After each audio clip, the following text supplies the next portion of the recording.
All right, so we've got our sim now, and now we know that we want to have our particles and smoke and such come from the new surfaces um, that are exposed. That's where it breaks apart. That's where the stuff would spray out from. So a great way to do that is with a node Houdini has built in, and we'll have it do it here. We'll have it do it in particles source, and actually even before I get to that node, we need to keep things nice and organized, and we'll have this imported here. And I'm going to turn that off here. And I guess we turned it off. All right, good. So we'll just say get ridges. We got it. And we got all the stuff we need here. So there's a nice little tool called debris source. What debris source is doing under the hood, it's actually running a little simulation of sorts.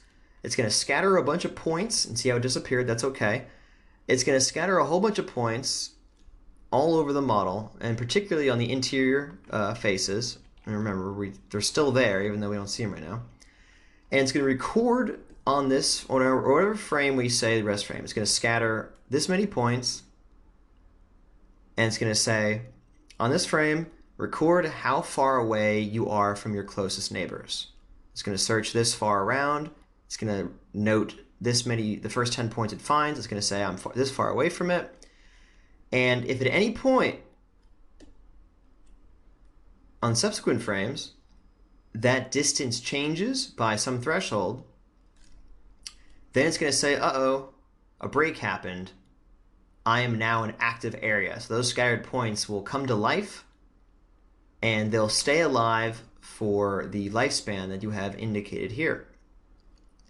So 1 second is probably too long, but I'll just keep it on just so you can see.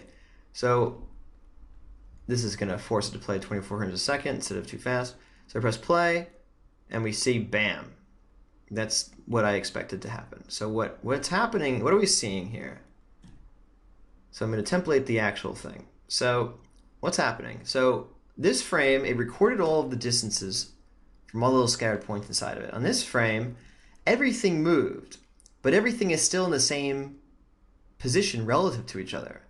All the little neighboring points are in the same exact place for a couple of frames here. Bam, bam, bam. It's only on this frame, finally, that they start to move away from each other. And that's exactly what we're trying to detect. And you'll notice that it's happening on the actual surfaces that are broken, not all over this. These points are all here, near and on the interior surfaces, which is awesome. And we said for it to live for 1 second, but if we go back to our camera here, it's a little long, I think, for it to keep generating smoke. So I'm going to say, how about we have it just do half of that?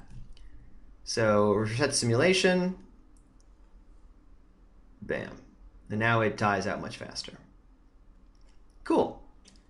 So we've got these points, and I'm actually going to cache them. Anytime I have a simulation of any sort, and a simulation is, even in the case of this is a simulation because the results of this frame are dependent on the results of the previous frame. That's just kind of semantics, but you should know why that's considered a simulation. There's a simulation inside of that node. So I'm going to say debris source, and we know it doesn't even really go that far, so we could probably just cap it at, like, I don't know, the 30th frame or something. And we'll say save the disk, and it's basically immediate because it's a real easy sim for it to run. And then it errors out after that. That's fine. I'm just going to say we'll just have it not try to load anything after the 30th frame. So we'll just say clamp to last, whatever this is, copy parameter, put it here, relative references. Now it's going to go from 0 to 30. So now it won't trigger that error anymore. It's just a nice bit of housekeeping. Great. So now that we have this, what can we do with this? What we want to do with it is we're going to need, when we get to the, and I'll jump ahead just for a second, we're eventually going to make a fluid source. First, we're going to do our particle sim, but when we eventually get to our fluid source, this fluid source is going to look for, when we do it in stamp points mode, it's going to build the volume based on the points, which is pretty great. So now we know we're dynamically creating a volume source with velocities. Because I didn't mention it before, but these points, they inherited the velocity, which is awesome, from the source, the meshes. So we got that now. So this is creating, we're stamping the velocity and the density. So the reason why I'm jumping ahead is it's looking for a density attribute. So we're going to want to create that. So because it didn't find one, it's just giving everything a density of 1. But we can actually customize that density. And the velocity also is stamping V. So we'll vary the velocity up a little bit, we'll vary the density up a little bit, probably based on the time mostly, so it'll emit less density over time. And we can also vary the size even of these points. I mean, these points, as it stands, are technically infinitely small, but we can specify actually what their implicit radius is using an attribute called p-scale. So let's mess with all of those attributes now. Get rid of this though, we don't need that. We'll need that later in a different node. So first things first, let's make a, let's mess up these velocities using a VOP here.